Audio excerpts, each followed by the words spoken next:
So Apple's iPhone 5 event was yesterday, and many users were disappointed at Apple because it looks like an iPhone 4S but taller, just like all the leaks has already shown us.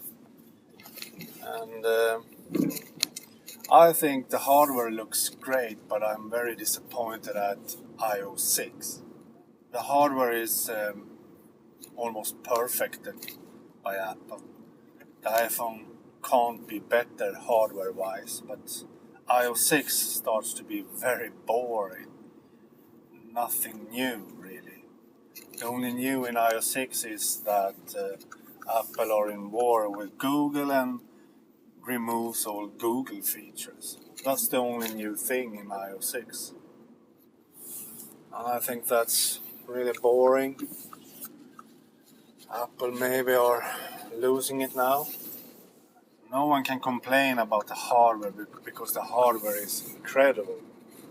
I mean, a 7.6 thin smartphone with a 4-inch display and have 8 hours of battery life on LTE network. That's amazing. No one can say anything about that. And the camera looks incredible good, the new camera, even if it's smaller, because the iPhone is thinner, the camera is smaller. And the rumored new resolution was true too, 1136 by 640, I think it was. So everything that has been leaked was actually true. The mini dock connector, the new headphones, everything was exactly as the leaked rumors. So what about Apple's security then? It sucks. Everything. We didn't know everything about the iPhone. Everything. So I think Apple needs to work on the security even more if they want to be sure no one knows what they will release. And about the new mini dock connector, not a word about if it supports USB 3.0. I hope it does, but I don't know. It would be really stupid by Apple if it doesn't support USB 3.0 and all the speeds we have in USB 3.0. I need that speed, and I don't care about all the complainings about the new dock connector is not compatible with all the third-party hardware and so on, because Apple are releasing an adapter, 3 different actually. One adapter with a short cable, and one adapter with only the small adapter, and the third is a USB cable. But I don't know if we will have the adapter in the box with the iPhone 5 or we have to buy it separately. So I don't know, but probably we need to buy that adapter separately, and that's also bad. And I must say that in total I'm quite disappointed by the iPhone 5. The looks is really great, the design is really great, the hardware specs is really, really great. You don't need better hardware specs to run iOS, and so on. All things looks great, but in total there is nothing new. But I don't think all that is Apple's fault, because thanks to all the leaks there was no excitement, and in Steve Jobs' time, when Steve Jobs lived, then the security was much better because they could really surprise us. Not anymore. Everything is already out when they present it. And also I think the smartphone in itself doesn't have anything new anymore. So the smartphone doesn't excite us as it did before. And that not only by Apple, I mean from everyone, Samsung, HTC and so on. There is nothing new in a smartphone. Only new design, better specs, nothing else. So I think Apple need to invent a totally new product to have this going forward. Maybe they should do something with a phablet, for example. I mean, I know Samsung are doing phablets, but phablet is a nerd name for the phablets, for that kind of device. I mean, it's not a invented name. So I mean, if Apple are doing a phablet, they will probably not call it a phablet, but do their marketing and do the stuff they always do, so the phablet will be popular, more buyers, more people will use a phablet and so on. They will make it so the normal people, the normal user will see what a phablet is and what you can use it for example. Then that could be an excitement we could have again from an Apple product. But that was just an idea from me.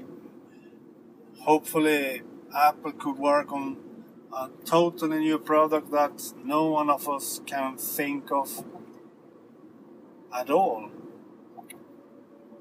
I hope that, but the future doesn't look so bright anymore for Apple. But as I said, I think the smartphone is not excited.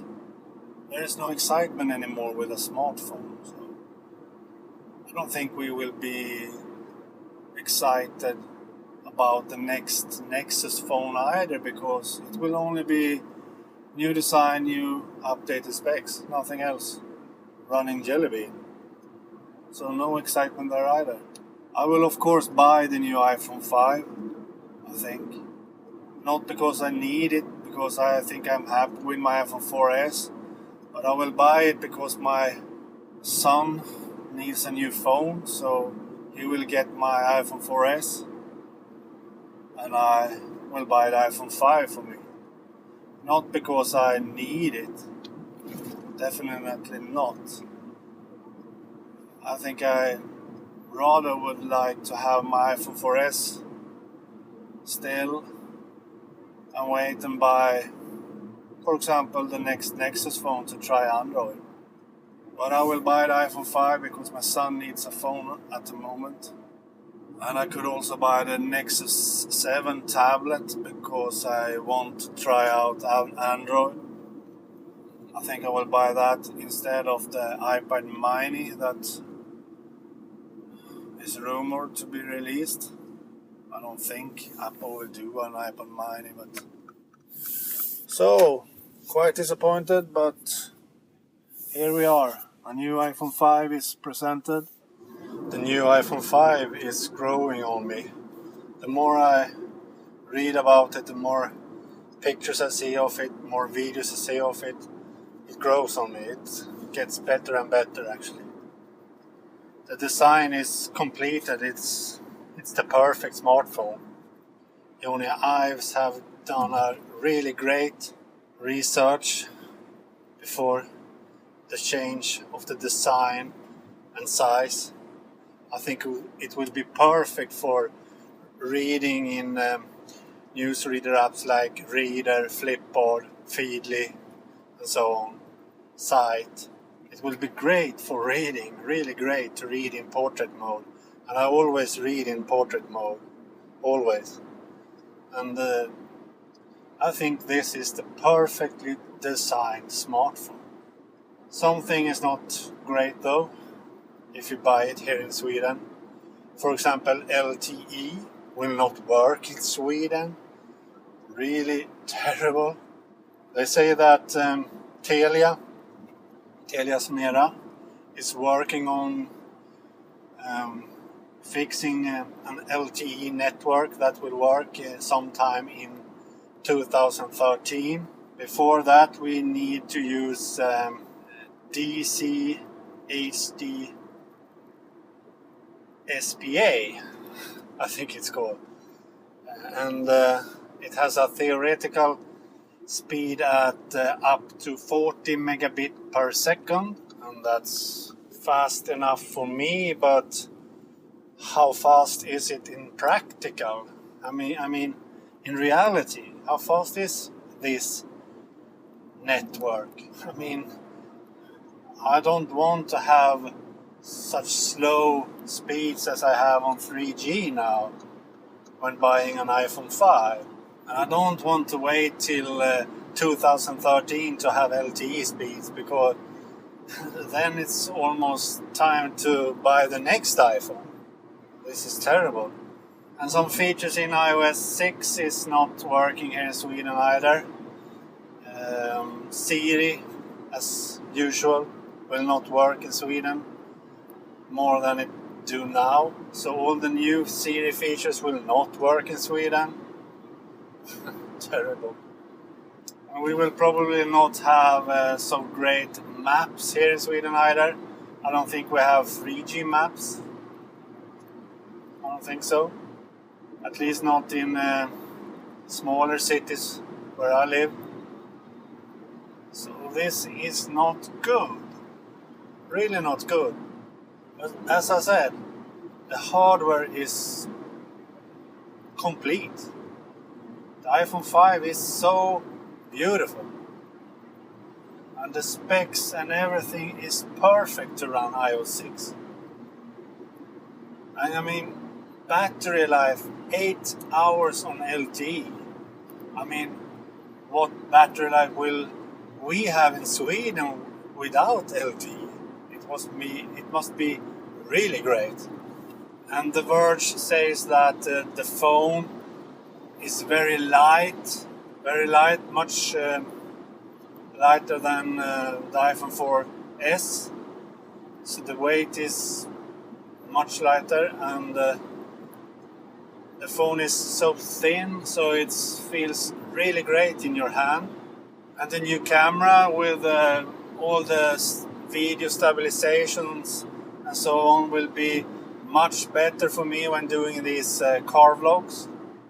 So I think it looks really great. But as I said this morning in the same episode you listen to now, in the beginning of this episode, was that I think iOS 6 starts to be so boring. It's really boring. Okay, it's very functional and the user experience is great, but there is no new things in it. No new things. It's the same boring operating system. I mean, when we got iOS 5, we at least got the notification center and some other features. Siri and all that. I mean, that was exciting, but iOS 6, nothing new. Nothing. Except for what I said earlier, the Google war. Removing all the Google apps, Google services and so on. That's the only new thing in iOS 6. I think this is a huge drawback, really. But as I said, I will buy the iPhone 5. The hardware is great and my son needs a new phone, so he will have my iPhone 4S. So I will buy it, of course. And I'm very deeply into the Apple ecosystem and have bought hundreds of iOS apps, so it's hard for me to switch to Android. So if I will buy an Android phone, the next Nexus phone for example, it will be very hard for me because I need my apps and I have paid a lot of money for my apps. And how can I be without OmniFocus, for example? My whole life is in OmniFocus. I organize my whole life in OmniFocus, and I have thousands of notes in OmniFocus. I can't be without OmniFocus. And OmniFocus is not available on Android and will never be available on Android. It's a Mac developer team, an Apple developer team. They will never release OmniFocus for Android, never. So it's very hard to switch from iOS to Android for me. I'm so deeply down in the ecosystem. I think otherwise I could actually do that if it was not for the ecosystem. I could buy the Nexus 7 and I could buy the next Nexus phone and go all Google experience. I could really do that. But it's hard to switch now. Really hard. So, 28th September, the iPhone 5 is released in Sweden. And I will of course buy it. And I don't know if I will pre-order it this time, or if I will stand in line to buy it the day it will be released.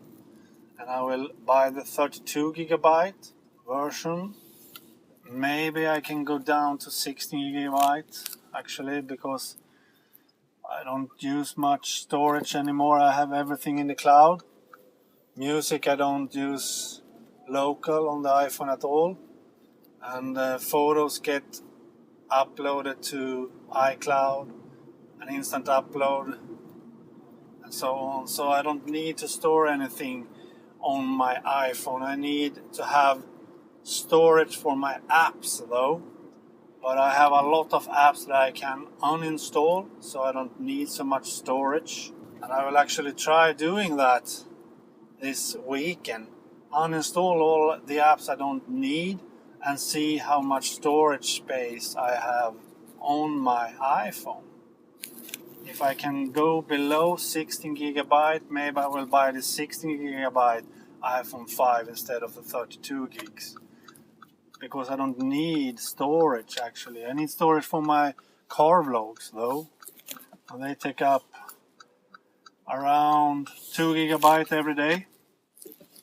But I always delete them when I have transferred them to my MacBook Air. So I don't need to store them. I only need to have storage space just for the day. 2GB. But I don't know, it's how big difference in price there is. But I will go more and more for cloud storage. So we will see. But I will buy it. Tell me in the comments what you think of the new iPhone 5. Please do that, and please like this video, and please subscribe to my YouTube channel. I need more subscribers, so please do that. Okay, bye.